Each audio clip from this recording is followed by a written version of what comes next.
Boa noite, estamos aqui, né? Mais uma live, felizmente, mais uma oportunidade de nós compartilharmos tudo aquilo que a gente vem acumulando, né, na nossa bagagem de conhecimentos, experiências, vivências, nesse contexto da neuropsicologia, psicologia, das ciências contemplativas, dos trabalhos que há muito tempo a gente já realiza com os pais.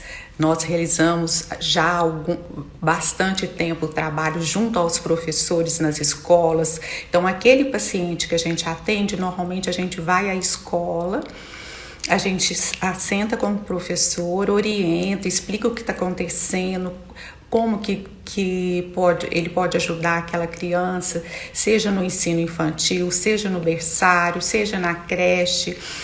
No caso dos pais, a gente assenta também, porque às vezes os pais muitas vezes ficam perdidos, sem saber como lidar com aquele comportamento do filho. Às vezes o filho não está dormindo bem, às vezes o filho não está se desenvolvendo adequadamente quando ele compara com outras crianças da mesma faixa etária, ou ele fica sem saber como, por exemplo, ele pode fazer para que... Olá a todos, boa noite mais uma vez, obrigada por vocês estarem aqui, obrigada a todas, né, a Fabiola, a Visual, a Luciane, a Tami, minha irmã querida, a todos, muita gratidão. Então, nós estamos falando sobre esse trabalho de muitos anos que nós fazemos junto aos pais, de bebê, né, até adultos, quando é necessário, como também com os filhos de pessoas idosas, com os familiares, quando há necessidade. E nós também trabalhamos com supervisão clínica, no caso de psicólogos, outros profissionais que precisam de uma orientação de como lidar com o paciente, e com os professores, como nós falamos, e agora, mais recente, assim, já há algum tempo, nós temos aí, então, o trabalho da neuropsicologia, que é o nosso carro-chefe, né, aquilo que realmente nos caracteriza como Instituto do Cérebro, mais ainda, né? Que é a avaliação neuropsicológica, onde a gente avalia mesmo bebês, mesmo crianças de 1, 2 anos, que hoje tem crescido muito essa demanda, essa procura bem precocemente de uma avaliação neuropsicológica para identificar o desenvolvimento dessa criança, se está adequado, se não está, se pode melhorar, em que pode melhorar, quais são os pontos fortes, quais são os pontos fracos. Então, assim, a gente consegue ter, através dos resultados da avaliação neuropsicológica, onde a gente avalia o cérebro, né? Então, todas as áreas do cérebro, compatível àquela faixa etária, toda a parte emocional e comportamental, e também as habilidades socioemocionais, né? Que hoje, inclusive, é lecionado, vamos dizer assim, como disciplina nas escolas, que eu acho que foi uma conquista muito bacana, que realmente nós estamos mais do que nunca no momento de precisar desenvolver essas habilidades, e neste sentido a neuropsicologia, particularmente as intervenções neuropsicológicas, a parte da reabilitação, que é uma especialização à parte, uma parte é a especialização em neuropsicologia, outra parte é uma especialização em reabilitação neuropsicológica, né? Então, no Instituto nós temos essas duas especializações, e através das intervenções neuropsicológicas que podem ser feitas na criança logo no berço, né? Até mesmo maiorzinha, dependendo do que ela apresenta, ou mesmo, nós temos 2 tipos de trabalho. O trabalho com a criança, já que hoje o tema é criança, né? Infância, pais, professores, madrinhas, padrinhos, avós, né? Tios, todos os familiares e todas as pessoas que direta ou indiretamente elas contribuem com esse desenvolvimento da criança. Então, muitas vezes nós trabalhamos com as babás, né? Então, normalmente, e não tem nada de errado nisso, mas normalmente, pelo contrário, a gente trabalha com quem convive com mais frequência, porque é essa pessoa que mais vai influenciar esse desenvolvimento dessa criança, já que o tema hoje é falar da infância, né? E vai influenciar positiva ou negativamente. Então, assim, alguns aspectos do desenvolvimento, como a questão da locomoção, da fala, controle dos esfíncteres urinários, né? No caso, controle do xixi, do cocô, o desfraude, também a questão do engatinhar, que é uma coisa muito importante e nem toda criança é estimulada a isso. Nós temos também outras habilidades que fazem parte do desenvolvimento neuromotor, neuropsicomotor. Então, tudo isso, através dessa orientação de pais, às vezes até durante a gestação, às vezes tem pais que nos procuram durante a gestação, né? E a gente já começa essa orientação, esse preparo para que essa criança consiga ter realmente esse desenvolvimento de uma forma otimizada, de uma forma onde ela consiga realmente criar condições adequadas a partir assim da casa, né, do próprio ambiente onde ela convive mais, ao Marcelo chegando. E então esse ambiente nós vamos falar um pouquinho de como ele deve ser. O Marcelo hoje vai nos dar o prazer de estar conosco. Eu gosto muito do trabalho do Marcelo, admiro muito. Então é por isso que ele está vindo aqui hoje, porque ele faz um trabalho com crianças bem pequenas, né?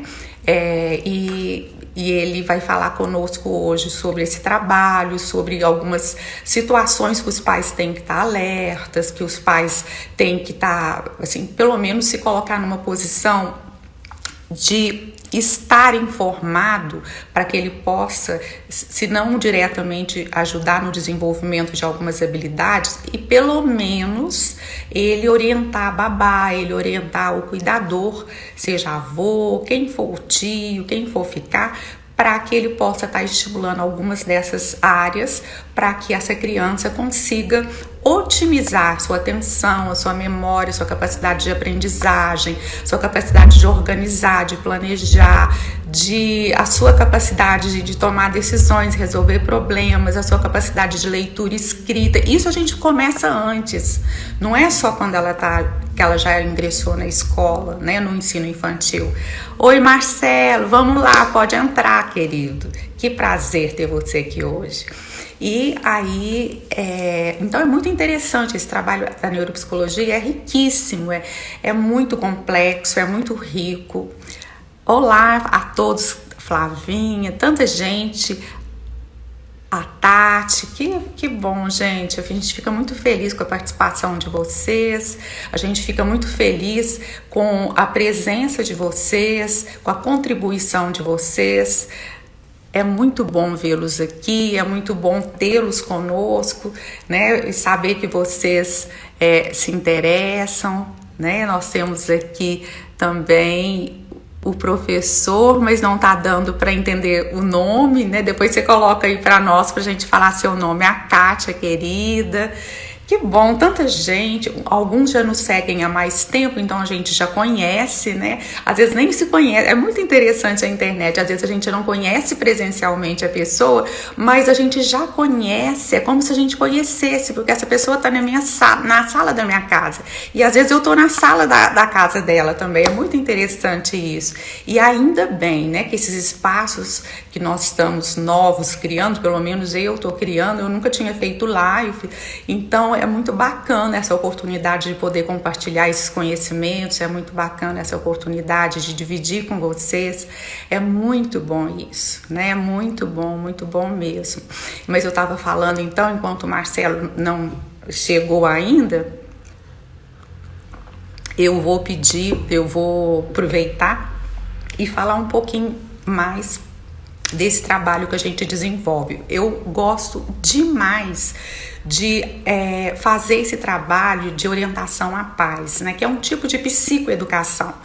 Normalmente, dependendo da faixa etária dos filhos, como eu falei, às vezes eles nem ainda têm o filho. Libera minha entrada. Marcelo, você peça outra vez, que eu liberei. Tenta pedir outra vez para entrar. Porque na hora que você pediu, eu liberei. Mas peça outra vez, por favor. Tá? Porque agora você vai precisar de pedir outra vez. Essas coisas acontecem, né, gente? Porque é muita coisa nova pra gente aprender. Mas então, e esse trabalho, o Jaime tá entrando, a Simone, aí, Marcelo, pronto, vamos ver. Transmitir ao vivo, Marcelo, vai dar certo agora. Tem aqui uma outra pessoa que não dá para ver o primeiro nome, Castro. Vamos ver o Marcelo. Oi, Marcelo, não estou te vendo ainda, tá só te ouvindo. Mas agora mesmo você aparece aqui pra gente. Enquanto isso, eu estou falando um pouquinho da neuropsicologia. Aproveitar, viu, Marcelo, que você está vindo para cá, parece que tá assim, conectando, parece que a sua internet aí, tá escrito, aqui tá aparecendo assim, conectando. A imagem minha aqui tá congelada. Ah, tá. Porque, gente, fala aí para nós, por favor, escreva se vocês estão me vendo bem, estão me ouvindo bem. Escreva aí se estão ouvindo e me vendo, para a gente ver se o problema está comigo ou se está lá com o Marcelo. Sim, só ouvindo. Vocês não estão me vendo? Escreva para mim, vocês não estão vendo a minha imagem? Então, a Flavinha disse que está vendo a minha imagem. Então, vocês estão me vendo? Sim, muito bem. E ouvindo também. Ok, Marcelo, dá uma olhadinha aí. Então, fica perto do ponto da internet, porque às vezes é isso. Eu costumo ficar bem pertinho. Então, Marcelo, visualizar. Ok. Transmissão ao vivo. Ok. Vamos ver, Marcelo. Tá aparecendo, aguardando Marcelo Reis. Então, vamos aguardar, né? Aí, eu sabia que ia dar certo. Agora sim. Tudo bom, querido? Como é que estão as Tudo coisas? jóia. Como é que tá a Fran? Tá tudo bem? Tá tudo bem. Família boa? Tudo bem? Cansada. Tá tudo tranquilo, ando um pouco cansada de ficar em casa. Querendo sair um pouco. Aham. Tranquilo. Ai, que bom, então. E a Tami está colocando que está travando a imagem, depois ela colocou que está ok. Gente, se acontecer da imagem travar ou de vocês não nos ouvirem, por favor, eu gostaria muito que vocês nos avisassem para a gente ver se tem alguma coisa que a gente possa fazer, tá bom? Nós agradecemos muito. Mais uma vez eu gostaria de dizer que nós agradecemos muito a presença de todos aqueles que entraram depois que nós fizemos o agradecimento. É muito prazeroso ter vocês aqui, é muito prazeroso vocês poderem oferecer sua contribuição. Se alguém tiver alguma pergunta, já. Se alguém tiver alguma dúvida, já. Por favor, coloque aí que eu vou lendo as suas perguntas, ou passando para o Marcelo. Se for comigo, eu falo. Se for com o Marcelo, ele fala. É um prazer muito grande mesmo poder conversar com você. Marcelo, você, como o nosso tema é o que os pais deveriam saber, né, para que eles possam ajudar no desenvolvimento dos filhos, com o que você gostaria de começar a falar? Quais são os aspectos que você gostaria de realçar? Eu até já falei para o pessoal, né, desse trabalho da neuropsicologia, tanto da avaliação que a gente já faz de bebês até a criança, até de todas as faixas etárias, como das intervenções na área cognitiva, emocional, comportamental, na área, em várias habilidades, muitas vezes até preparando já com bastante antecedência para que essa criança possa ter uma atenção otimizada, então ela consiga sustentar por mais tempo o foco atencional. Isso ajuda muito no processo de aprendizagem. Ela se distrair menos, isso a gente pode começar lá no berço. Ela, por exemplo, conseguir otimizar sua capacidade de aprendizagem, ela já a gente começar a trabalhar com ela alguns pré-requisitos do processo de alfabetização. Então, muito antes dela entrar no ensino infantil, não que a gente vai alfabetizar, pelo contrário, mas a gente vai vamos dizer, estimular as áreas que são pré-requisitos para que ela, quando chegar nessa época adequada, ela vai ter mais facilidade no processo de alfabetização e de aprendizagem como um todo. E o Marcelo faz um trabalho extraordinário, muito diferenciado na área psicomotora, né, Marcelo? Obrigado pelas palavras. Eu vou um pouquinho além, na relação assim, de onde começa.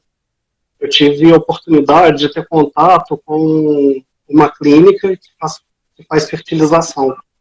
E muitas das vezes começa logo ali, porque tem a ansiedade da mãe, que muitas das vezes não consegue estar engravidando, e depois que consegue, é uma euforia muito grande, só que depois já começa a vir aquelas dúvidas de como vai ser, aí vem aquela ansiedade, e quando a criança vem, seria muito mais fácil se já estivesse vindo com um manualzinho, para poder entendê-la bem, né? Mas como isso não acontece... É isso aí, né, Marcelo? Então, isso é uma coisa, Marcelo, que a gente também tem a intenção de... A gente já criou uma roda de diálogos para pais, né? Presencialmente. Talvez a gente passe agora a fazer essa roda de diálogos online, porque como mãe, né, vamos dizer assim, eu falando da minha pessoa, né? Oi, Gracinha! Tanta gente bacana aqui, obrigada mesmo a todos vocês. Então, a gente, como você falou, a gente muitas vezes fica inseguro, né, Marcelo? Principalmente o primeiro filho, você fica muito inseguro antes, durante e depois, né? Eu acho que até os filhos já adultos, a gente continua, às vezes, com umas certas interrogações, indecisões, dúvidas, sempre aprendendo, sempre, né? Então, mas eu acho que essa troca de vivências, experiências, conhecimentos, como eu falei para o pessoal, são quase 40 anos que eu trabalho, né? Então, eu também sou mãe, então tem aquelas experiências como nesse papel, né, nesse contexto de mãe, nesse contexto familiar, como também muitos pais que eu já orientei, muitos professores, avós. Hoje é interessante demais isso. Hoje, às vezes, eu atendo neto de paciente meu, né? E isso já começou a acontecer. Isso é muito bonito, isso é muito interessante, né? Porque me toca muito o coração, Marcelo, porque eu vejo que isso é fruto do nosso trabalho, né? Então, tem caso da avó, eu ter sido psicóloga da avó, depois o filho, muito mais tarde, me procurou, e depois o filho do filho, né? Então, eu já estou na terceira geração, e me toca o coração de saber o quanto as pessoas prezam, o quanto as pessoas confiam. Então, isso nos dá mais, assim, a gente acaba exigindo mais da gente mesmo, né? Eu, particularmente, para que a gente faça o melhor, né? Para que a gente consiga ajudar, para que a gente consiga promover a saúde mental, cognitiva e como um todo daquela pessoa. Mas como você falou muito bem, tudo começa muito antes, né, Marcelo, do nascimento.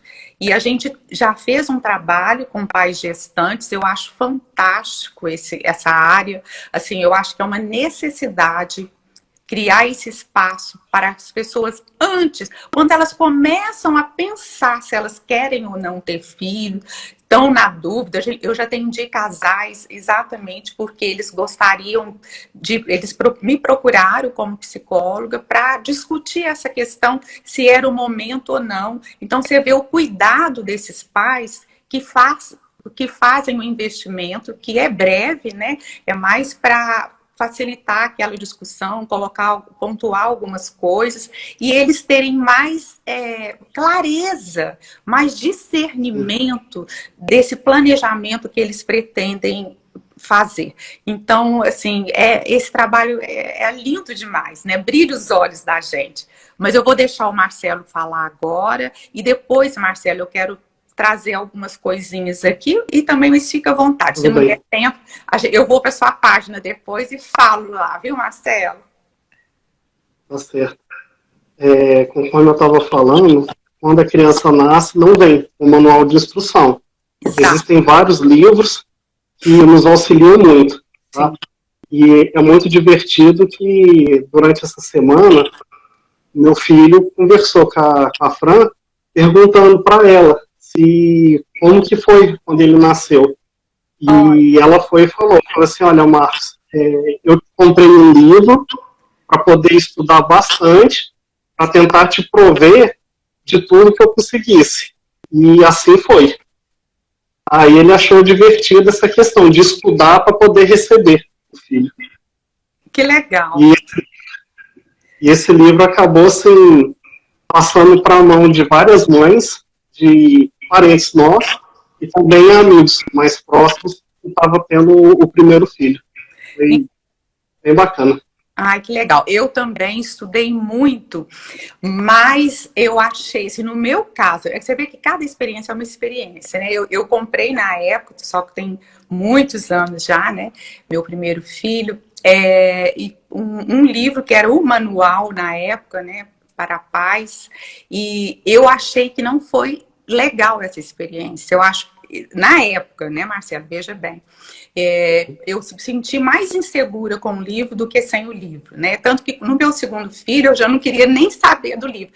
Eu queria usar mais a minha intuição, eu queria estar usando a minha presença, eu queria usar aquilo que eu já tinha acumulado. Então hoje eu acho bem bacana essas, igual você faz, igual eu faço, esse trabalho com pais, de orientar, porque você ouve esse pai. Porque assim, você como pai é diferente do meu marido como pai, é diferente de outros pais. Eu, como mãe, eu vou ser diferente da Fran, sua esposa, eu vou ser diferente de outros, porque cada experiência, cada vivência é única. Primeiro que, até, se a gente vê que é diferente quando você tem mais de um filho, porque cada um vai apresentar a sua necessidade, ele vai ter o seu ritmo, né? E nem tem que ser igual, porém, isso faz de você um outro tipo de mãe também, né? Assim, vamos dizer, no sentido de buscar atender a necessidade daquele filho,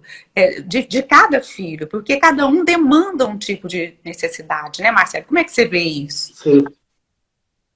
São afetos diferentes, né? Pessoas diferentes, são afetos diferentes, e cada um vai gerar uma experiência diferente também, né? E é muito engraçado pensar nisso, essa questão do segundo filho, que, por exemplo, no nosso caso, quando foi vir a Ana, a primeira coisa que nós pensamos assim, vai ser muito mais fácil do que com o Marcos, que agora a gente já tem uma vivência. E acabou que a Ana veio com todo o histórico diferente e que zerou tudo e foi um novo aprendizado, né? Mas, de maneira geral, é muito bacana assim, ver a vivência de cada família e ver como que a criança impacta na chegada. Então, percebe-se que muitas das vezes os pais tentam transferir para as crianças todos os sonhos que eles tinham. Então, se de repente o pai traça toda a caminhada. Então, assim, eu já escutei de muitos pais a questão de até pensar como que seria a namorada do filho. O que aceitaria, o que não aceitaria, esse tipo de coisa. Uhum. E nem tenta perceber que a criança vai ter a sua própria história e vai fazer a sua própria caminhada. E que nem sempre vai ser compatível com a expectativa do pai e da mãe. Sim. E isso pode causar uma frustração para os pais e um peso maior para as crianças. Igual já vi adolescentes que o sonho dos pais era o indivíduo fazer medicina e ela opta por outra profissão. Uhum. Às vezes não tão nobre como o pai gostaria. Uhum. Bom, vamos muito longe. Mas isso realmente acontece. Esses tempos mesmo, eu conto assim um pouco, sabe, Marcelo, ou muita coisa minha pessoal nas lives que eu faço. Eu gosto muito de mesclar a ciência, o conhecimento da ciência, teórico, e mesmo prático no sentido profissional, mas eu também, às vezes, incluo exemplos das minhas vivências. É igual esses dias aconteceu que eu contei algumas coisas, aí depois uma pessoa mandou para mim uma mensagem: Sumai, eu não sabia que você tinha problema, não. Então, porque eu nunca imaginei que você tivesse problema, né? Eu falei, gente, eu sou sou somente um ser humano, né? É óbvio que eu sou vulnerável, né? Tenho um monte de defeitos, tenho as minhas qualidades, felizmente, mas tenho muitos defeitos. Estou em evolução, em desenvolvimento, né? E é até legal isso que eu estou falando, porque tem a ver também com o que você vai falar. Você vai falar do desenvolvimento da criança, mas a gente continua até morrer, né, em desenvolvimento, na verdade, né? Felizmente, né, Marcelo? Mas o meu filho caçula chegou para mim um tempo atrás, eu tinha feito uma colocação para ele, né, de uma situação que ele estava vivendo, e ele falou: mãe, olha aqui, essa é a sua expectativa, não é a minha. Então é exatamente isso que você falou. E eu achei muito bacana, porque eu parei para pensar e foi isso mesmo, sabe? E me abri para acolher aquilo, porque realmente a vida é dele. É claro, ele é adulto, né? Então é diferente. Nós vamos falar aqui das crianças, que aí não é a criança que decide, né, Marcelo? Quem decide são os adultos, que é outra coisa muito importante, que eu vejo uma certa confusão em algumas situações dos pais, às vezes colocando a criança na linha de frente para tomar decisões. Então, de repente, leva a criança numa escola, em outra escola, e fala: qual que você quer? Não é a criança que vai decidir a escola. Como assim? Que experiência, que conhecimento que essa criança tem para decidir qual a melhor escola para ela? Qual a melhor babá? Né? Qual a melhor cuidadora? Qual o melhor psicólogo? Qual o melhor médico? Gente, cuidado com essas atribuições, com essas inversões de papéis. Então, os pais é que têm a condição do ponto de vista cognitivo, emocional, cronológico, né, para tomar decisões. A criança, é claro que você pode olhar as necessidades da criança, pode ver como ela sente, acompanhar, respeitar, considerar, mas a decisão é dos pais. Marcelo, fala aí, porque é um assunto que eu gosto muito, senão eu empolgo aqui. Chegamos a colocar até no ponto da questão de faculdade, mas vamos retroceder. Vamos lá para a criança, né, Marcelo? Então, quando a criança nasce, é como que na cabeça dos pais iniciasse uma corrida contra o tempo. E aí os pais querem vencer de uma vez todas as fases do desenvolvimento. E às vezes não conseguem curtir cada etapa com calma, para deixar a criança, inclusive, aproveitar aquela fase do desenvolvimento para ter todo um desenvolvimento psicomotor, que é muito importante e vai repercutir no resto da vida, né? Então os pais ficam preocupados se a criança às vezes presta ou não presta atenção enquanto bebê. Ele não olha para mim, ele só tem ouvido para a mãe, esse tipo de coisa. E com o passar do tempo, isso vai mudando para outros aspectos. Então, por exemplo, muitos pais se preocupam quando que a criança vai andar. Sim. Então, já tenta colocar a criança, às vezes a criança nem senta direito, e já tenta forçar ela a ficar meio em pezinho, e vai segurando. Olha, tanto que ele tem as perninhas fortes, ele consegue sustentar, mas ainda nem consegue sentar sozinha. Sim. E quando a criança senta, que ela consegue sentar, ela tem toda uma exploração naquele local em que ela se encontra. Então tem a questão do equilíbrio, de pegar brinquedo de um lado, de trocar a mão para pegar com o outro, esse tipo de coisa. E logo que ela já consegue se locomover e engatinhar, aí já fica preocupado na questão do andar. E quando anda, os pais acabam colaborando para essa questão do andar e não se preocupa que o engatinhar tem toda uma estruturação visomotora e estimulação das mãos que vai facilitar a escrita. Marcelo, no momento posterior. Repete para mim isso, porque eu acho isso fantástico. Eu falo muito dessa importância e as pessoas às vezes acham normal a criança não engatinhar. E às vezes é falta de estímulo. Repete para mim, para os pais não esquecerem disso. Uma coisa que eu falo muito da questão de engatinhar é deixar a criança engatinhar o máximo que ela quiser.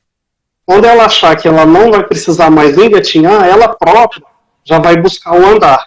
Então, naquele momento que ela está engatinhando, que ela passa a mão no chão, ela está estimulando os neurônios sensitivos da mão, ela está fazendo a dissociação do movimento de punho e a questão da força, que depois vai facilitar na escrita. Perfeito. No momento posterior. Maravilha. Então, assim, muito importante, deixa a criança viver cada fase do desenvolvimento, que cada fase vai ser importante para ela adquirir uma habilidade.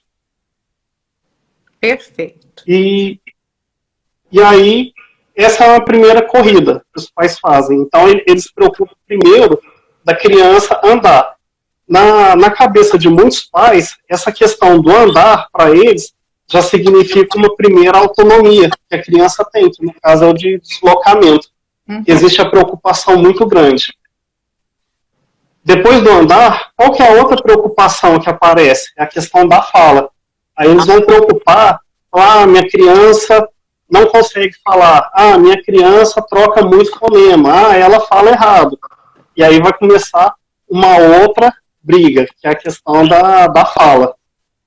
Então, aí que ela começa a ficar preocupada. E assim por diante, até que, de repente, quando a criança está maiorzinha e entra na escola, ela começa a comparar com outras crianças. E vai ver que, de repente, ela não tem todas as habilidades que ela não adquiriu no processo durante os marcos do desenvolvimento. Ótimo, Marcelo. É um caso que você tem muito aí na sua clínica também. Isso. Vou colocar só uma coisinha. Primeiro, um beijo para a Bernadette. Ela colocou para mim, eu sou sua fã. Eu também sou sua fã, querida. Uma amiga de infância, né? Assim, a gente fica muito feliz com isso. São as magias da internet, né? A minha irmã também aqui, eu fico muito feliz. Obrigada a todos que estão aqui, muita gratidão. E então, assim, o Marcelo falando sobre isso, ele está falando dessa expectativa dos pais e dessa tendência de comparar o seu filho com as outras crianças da mesma faixa etária. Então, nós temos aqui, Marcelo, eu gostaria de chamar a atenção, não sei se você concorda com isso, dois aspectos importantes. Primeiro, cada um tem um ritmo no seu desenvolvimento. Não é porque a criança o filho do seu irmão, ou do seu primo, ou do vizinho, andou com 8 meses, 9 meses, precocemente, e o seu andou com 1 ano e 2 meses, 3 meses, que tem alguma coisa errada com ele, né? Porém, ou que um começou a falar com as primeiras palavras com 11 meses, 10 meses, e o seu filho foi falar, né, com 1 ano e 3 meses, né? Então, Oi, Meg, querida, que bom você estar aqui, que saudade. Então, Marcelo, eu vejo muito isso, esse lado da comparação, e que muitas vezes isso faz com que os pais fiquem muitas vezes ansiosos, preocupados, que tem um lado positivo, agora mesmo eu vou falar. Mas isso também, às vezes, a criança capta. Porque, às vezes, ao invés dele estimular a fala, sem ele perceber, ele quer tanto ajudar a criança que ele bloqueia aquela possibilidade. Ele faz o contrário, né? Inclusive, eu gostaria de chamar a atenção, eu falei só de uma coisa, gostaria de chamar a atenção para a escolha do cuidador. Então, se você trabalha fora, tá tudo certo, mas é preciso muito cuidado, saber como deve ser as características deste cuidador, dessa babá, dependendo da faixa etária do seu filho. Se alguém tiver alguma pergunta para fazer, pode mandar a pergunta que a gente vai tentar responder aqui. Se não der, depois a gente vai responder. Mas a Plane Vida de Uberlândia, doutor Bruno, muito prazer tê-lo conosco, muito bom. A Bernadette, até que a idade é suportável, a criança falar errado. Tá. Ela está perguntando até quando a criança pode falar errado ou não. Então, isso seria a segunda coisa que eu ia falar. Então, a primeira é essa questão de cada um ter um ritmo no seu desenvolvimento. Para a sua maturação das áreas, né, cerebrais, das áreas do organismo como um todo. Porém, é preciso por exemplo, a minha sugestão é assim, em caso de dúvida, mesmo porque troca letra, ou que já tem lá 1 ano e 3 meses a criança não fala, 5 meses, vale a pena você consultar um profissional, né, para que ou o pediatra, ou o neuropsicólogo, ou o psicomotricista, para que faça uma avaliação, ou a fono, a TO. Então, assim, algum profissional, por exemplo, no caso do neuropsicólogo, a gente já tem uma formação para fazer a avaliação. E essa avaliação é bem abrangente e ela vai ajudar, por exemplo, o Marcelo, né, que é psicólogo e tem essa área de psicomotricidade, né, Marcelo? E outros métodos que ele aplica também. Então, esse relatório ajuda o Marcelo a saber como ele vai fazer o seu plano de trabalho para atender a necessidade daquela criança. Então, isso que eu ia falar para vocês. É preciso avaliar para saber se está existindo vamos falar assim, uma defasagem no desenvolvimento, quer seja da criança, seja na área motora, né? Às vezes está demorando também a controlar os esfíncteres, ou de fazer o desfraude, às vezes demora a falar, às vezes demora a andar, às vezes não engatinha ou engatinha. Então, ou tem alguma dificuldade, alguma preferência na alimentação, assim, preferência no sentido de querer alguma coisa. Foi? Você falou.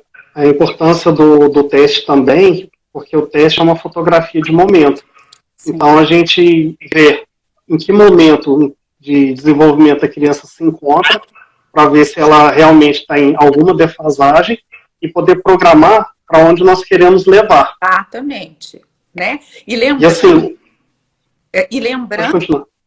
lembrando, né, Marcelo, que a avaliação neuropsicológica, ela não é só testagem. A gente tem os instrumentos, e principalmente com crianças menores, é uma avaliação muito através de escalas e qualitativa, ou seja, a gente observa o comportamento, o desempenho dessa criança em algumas, vamos falar assim, provas, algumas atividades que a gente planeja para avaliar certas habilidades que são esperadas a criança ter já desenvolvido naquela faixa etária.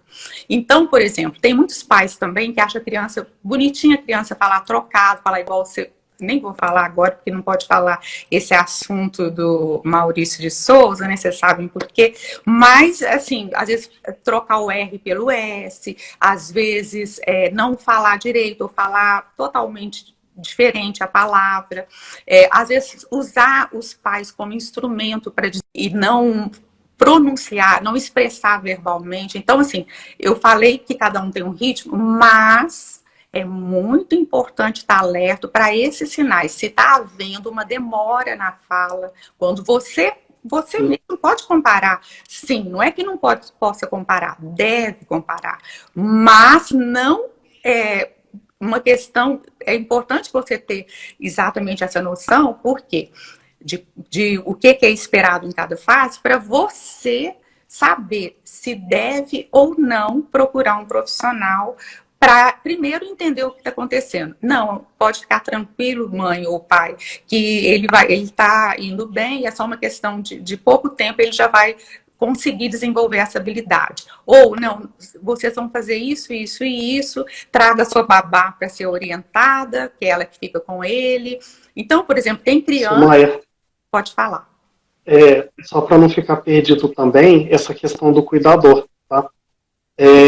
Nós somos a nossa carga genética e as nossas vivências. Sim. Tá?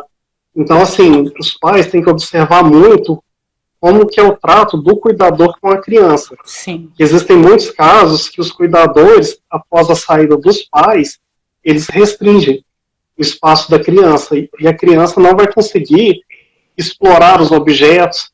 Então, assim, cuidador que não gosta de bagunça, e aí não deixa a criança explorar brinquedo. A bagunça é natural da criança, que ela precisa explorar tudo aquilo. Então ela pega um brinquedo, explora aquele brinquedo, na hora que ela cansa, ela vai pegar outro, e depois outro. Cada brinquedo vai trazer uma sensibilidade diferente para ela. E ela precisa disso para o seu próprio desenvolvimento. Perfeito. E já vi muitos casos de cuidadores assim, que restringem o espaço da criança, às vezes colocam em cercadinhos, no carrinho, ou se não colocam no carrinho, e aí não deixa a criança se locomover, não deixa a criança explorar brinquedos, não deixa a criança... eu brinco que às vezes a criança tem que correr até um certo perigo de se machucar, para ela, inclusive, aprender que ela pode se machucar. Sim. É claro que não vamos deixar algo muito sério, Claro. tá?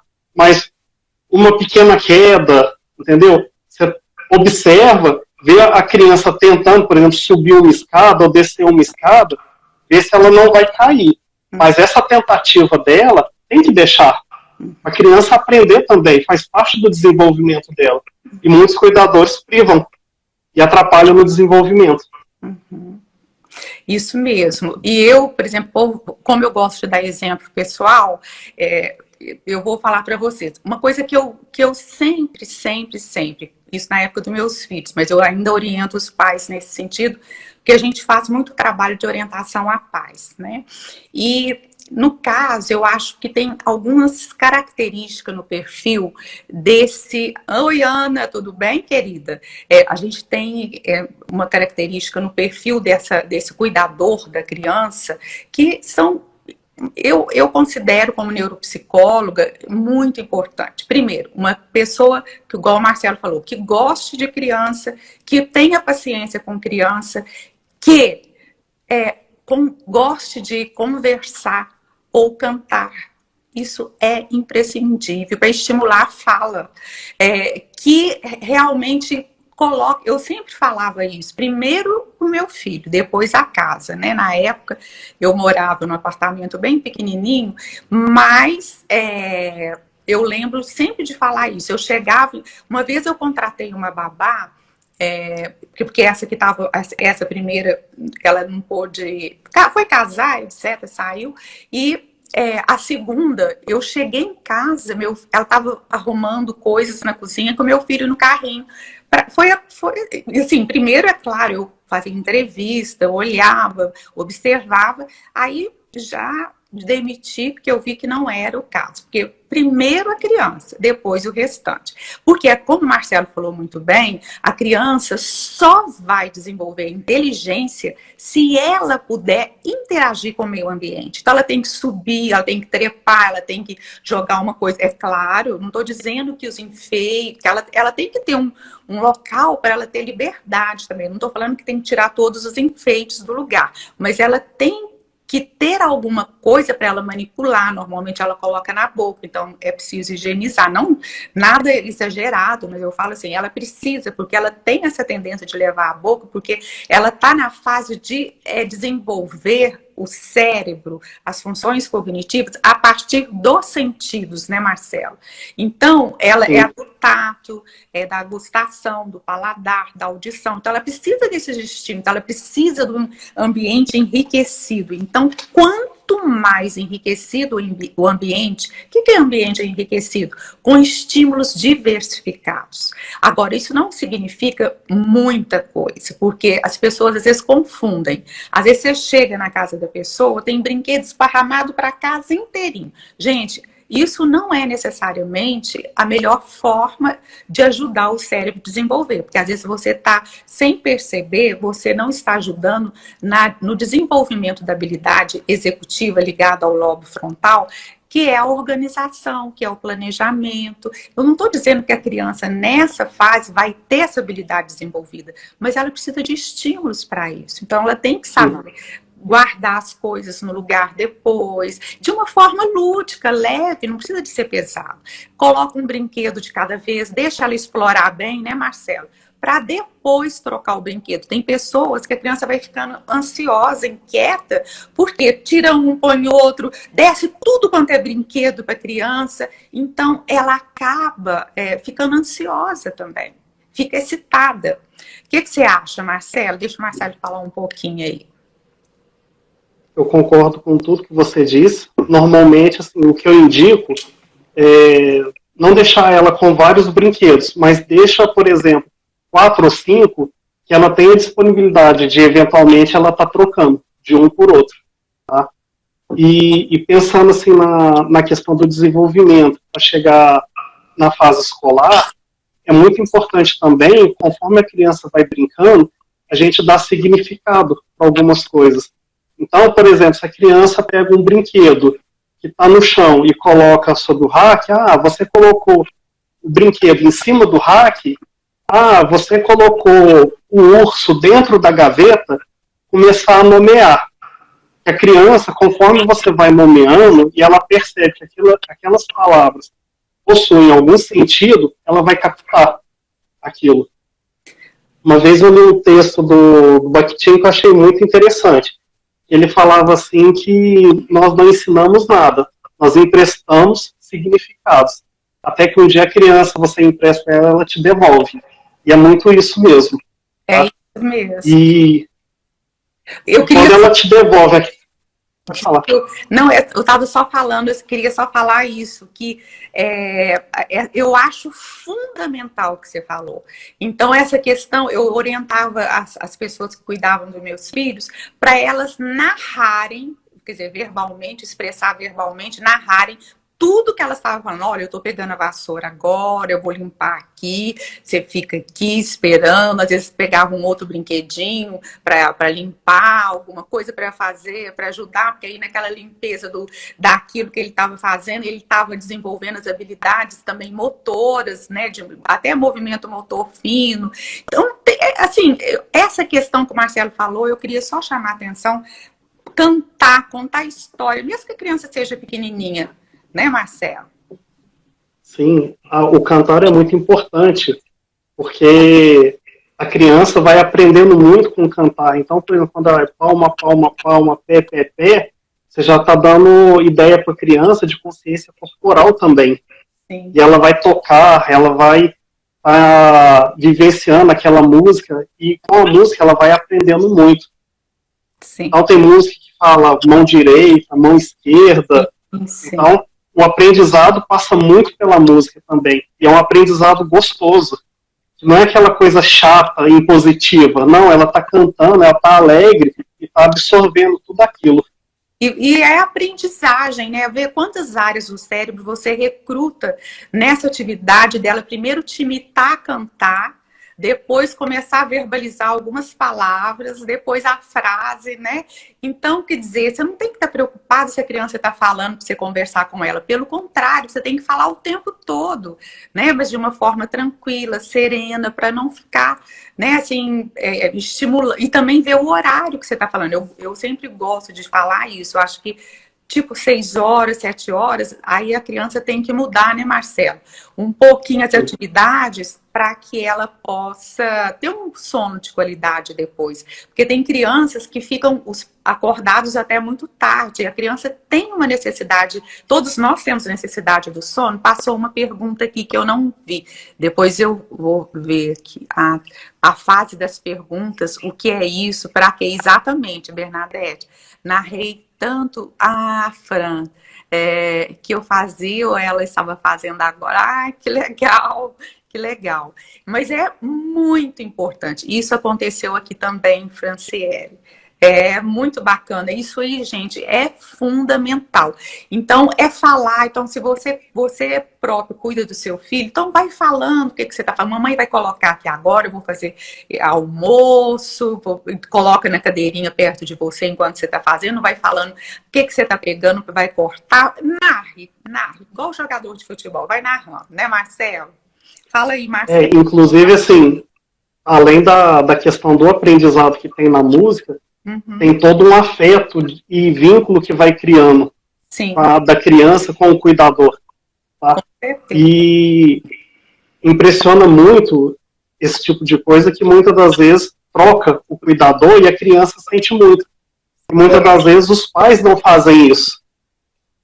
Na terapia você escuta muito da criança reclamar que no antigo cuidador ele tinha várias possibilidades, muitos relacionamentos com um cuidador no brincar, e de repente se perde tudo, porque um cuidador diferente é outro tipo de contato que ela tem com a criança. Os pais muitas das vezes não conseguem trazer a criança no mundo que ela tinha anteriormente, e ela sente muito, e isso depois prejudica no desenvolvimento dela. Esses tempos mesmo, a gente atende muita região aqui, né, na área da neuropsicologia, tanto na avaliação. A Meg está falando, a Maria Fernanda é super musical. Ah, mas puxou a avó, né, bem?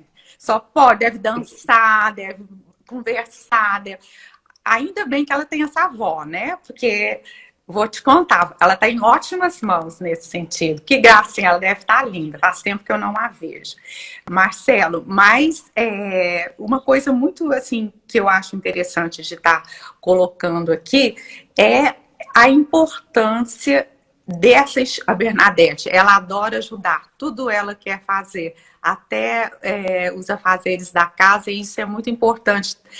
Com certeza, gente, essa interação é muito importante, tanto a interação da criança com os móveis, os brinquedos, as panelas, se puder, né, se tiver essa abertura, é claro. Meus filhos adoravam brincar com as panelas, tirar panelas do armário. Isso não quer dizer que vai ficar uma bagunça a sua casa, né? Tudo é uma questão de deixar ele explorar ali, porque a panela tem som, né? Tem a textura, tem a temperatura, tem a parte visual. Então, lembra dos 5 sentidos. Isso é muito importante nessa fase. Eu sei que é muita coisa para a gente conversar. Marcelo, você acredita? Falta uns 9 minutos para a gente acabar. Nossa, passou muito rápido. Fala aí, Marcelo. Combina outra depois. Vamos, sim. Não, e pensando na questão que eu estava falando, de nomear, também trazer para a criança experiências sensoriais. Claro. Então, mostrar para ela o que é quente, o que é frio. Sim. Também. Perfeito. Mostrar que, de repente, aquilo ali pode estar machucando ela. E o azedo, certa vez uma... Então, sim, vários gostos. Eu lembro quando eu colocava limão, é claro, pouquinho, gente, não vai pensar que eu era uma mãe má, não. Mas eu trabalhava muito com essa parte que o Marcelo está falando com meus filhos, então eu deixava eles passar a linguinha no limão, nomeava para ele o que era o limão, a sensação, depois pegava uma coisa doce, ele experimentava. Então, sempre esses sabores diferentes, texturas diferentes, né, Marcelo? Cheiros diferentes. Então, não, e é interessante que, por exemplo, a criança, às vezes você tampa o olho dela e coloca alguma coisa com um cheiro, por exemplo, uma laranja ou um limão, e pergunta, o que é isso aqui? E a criança tenta adivinhar pelo cheiro. Sim. Aquelas brincadeiras de caixa mágica, às vezes você coloca alguns objetos, mostra para ela primeiro, por exemplo, vamos colocar um brinco, que é de enfeite, um colar, uma colher e um outro objeto qualquer. Você nomeia a função dela. E depois você fala, põe a mão e pega o objeto que serve para comer. Aí a criança põe a mão na caixa e procura, no caso, a colher. Ela sabe que é uma colher ali dentro. Aí ela vai e tira a colher. Aí você reforça, parabéns. Isso tudo, a criança está sendo um estímulo para ela. Com certeza. Muito bacana. De nomeação e fora a parte da sensação tátil também, né, Marcelo? Você pode explorar a temperatura, pegue aquilo que tem uma temperatura mais fria, claro que depende da faixa etária. Às vezes coloca um pouquinho, às vezes a colher um pouquinho morninha, alguma coisa que seja mais morninho. Então, assim, você pode diferenciar. Pega o que você vai sentir que é lisinho. Pega aquilo que é mais macio, você pode colocar um pedaço de algodão, né? E aí você pode usar a sua criatividade. E eu também, Marcelo, eu gostaria só de lembrar aqui, uma coisa que eu comecei a falar e sair do assunto, sobre a questão da babá, né? Eu atendi há pouco tempo uma criança que estava com depressão, né, numa faixa de 6 anos, porque mudou professora no começo do ano, e a babá de muitos anos, desde que ele nasceu, estava lá, porque já cuidava do irmão, ela também saiu. E isso são fatores que com certeza afetam, né, o equilíbrio emocional, afeta. Então, às vezes a criança começa a ficar mais irritada, a criança fica dando má resposta, e às vezes ela estava sendo até confundida com um transtorno desafiador opositor, opositora. E eu mostrei, né, que no caso, o que sugeria era mais esses eventos estressores que ela estava passando, que ela estava precisando desse tempo, né, para ser acolhida, para ser cuidado, para ela elaborar todas essas mudanças que ocorreram com ela. E aí, falei, fora a pandemia, que foi também bem no início, aí eu falei, vamos aguardar um pouquinho, daqui depois a gente volta para fazer a avaliação e ver como é que estão as coisas, vocês vão dando notícia. Aí eu fiz uma orientação aos pais. Ao invés de fazer a avaliação da criança, que eles procuraram para avaliação, eu fiz uma orientação aos pais, né? E eles se sentiram instrumentalizados, esclarecidos, para lidar com o comportamento que a criança estava apresentando. O que mais, Marcelo? Não, você comentou da criança com TDAH, e eu lembrei de uma criança que é paciente meu, que tem TDAH, e agora, durante a pandemia, estava enlouquecendo os pais. Vamos só definir, transtorno de déficit de atenção e hiperatividade, TDAH. Sim. E no caso dele, assim, ele estava deixando os pais loucos, que ele não, aquele evento que ele tinha de sair de casa para ir nas terapias ou ir para a escola, ele perdeu. Estava restrito em casa, então ele estava precisando de estímulo. E de soltar. E aí um dia a mãe foi... Soltar energia. Aí um dia a mãe foi e falou assim, Marcelo, eu preciso de uma atividade porque eu não aguento mais, ele precisa de algo. E assim, tudo que ela propunha para ele não acatava, ele queria fazer as coisas da forma dele. Entendi. E durante a terapia, eu já tinha percebido assim, que uma coisa que prende muita atenção dele são letras. Aí eu fui e brinquei com ela, falei assim, vamos fazer o seguinte, para ele ficar mais tempo concentrado numa atividade, coloca algumas letrinhas num papel e congela naquela forminha de gelo. Sei. Aí coloca uma aguinha morna depois que congelar, e aí ele vai ter que colocar o gelo na água, derreter para ver qual que é a letrinha que estava lá. Ela conseguiu fazer essa atividade por muito tempo. Que ótimo, muito bom. E tem muita coisa. Outra coisa que eu queria só chamar a atenção dos pais é que isso também é muito frequente, assim, não tanto, mas assim, é muito comum chegar até a minha pessoa, né, profissionalmente falando, pais com crianças com uma certa defasagem no desenvolvimento, não muito grande, né, mas até só para fechar aquela questão que a gente estava falando, quando vocês verem, comparando com outra criança, que o seu filho está demorando um pouquinho, leve no profissional, né, então não fique banalizando isso. Ao mesmo tempo que pode ser comum, pode ser sinal de um transtorno de espectro autista, pode ser sinal de um outro transtorno do desenvolvimento, ou mesmo em outras áreas. Então, não banalize, né? Não negligencie. Sim. Então, é importante, é preferível você ir fazer uma avaliação. Nós temos só 2 minutinhos. Marcelo, depois a gente vai ter que fazer outro, que eu queria falar sobre autonomia e independência, como estimular, que isso é muito importante, mas eu vou deixar para depois. Eu vou deixar o Marcelo se despedir, eu despeço, e depois a gente marca uma outra, que nós vamos ter muita coisa para conversar, né, Marcelo? Tá bom. Sumaia, agradeço a oportunidade, agradeço vários conhecidos meus que entraram na live. Beijo muito grande para vocês e muito obrigado, Sumaia. Marcelo, muito grata, para mim foi maravilhosa a experiência de fazer essa live com você. Eu agradeço a cada um de vocês que estão aqui, agradeço vocês terem ficado com a gente, o interesse de vocês. Eu agradeço muito de coração e nós estamos às ordens, tanto eu quanto o Marcelo. Pode mandar perguntas, se vocês tiverem alguma pergunta, pode mandar para o nosso WhatsApp 3312-2422, repetindo, Uberaba, 3312-2422. A nossa secretária separa, eu mando para o Marcelo e também podemos responder pessoalmente. Gente, beijo a todos, nós vamos encerrar. Tudo de bom. Tchau, pessoal. Obrigada. Muito obrigado.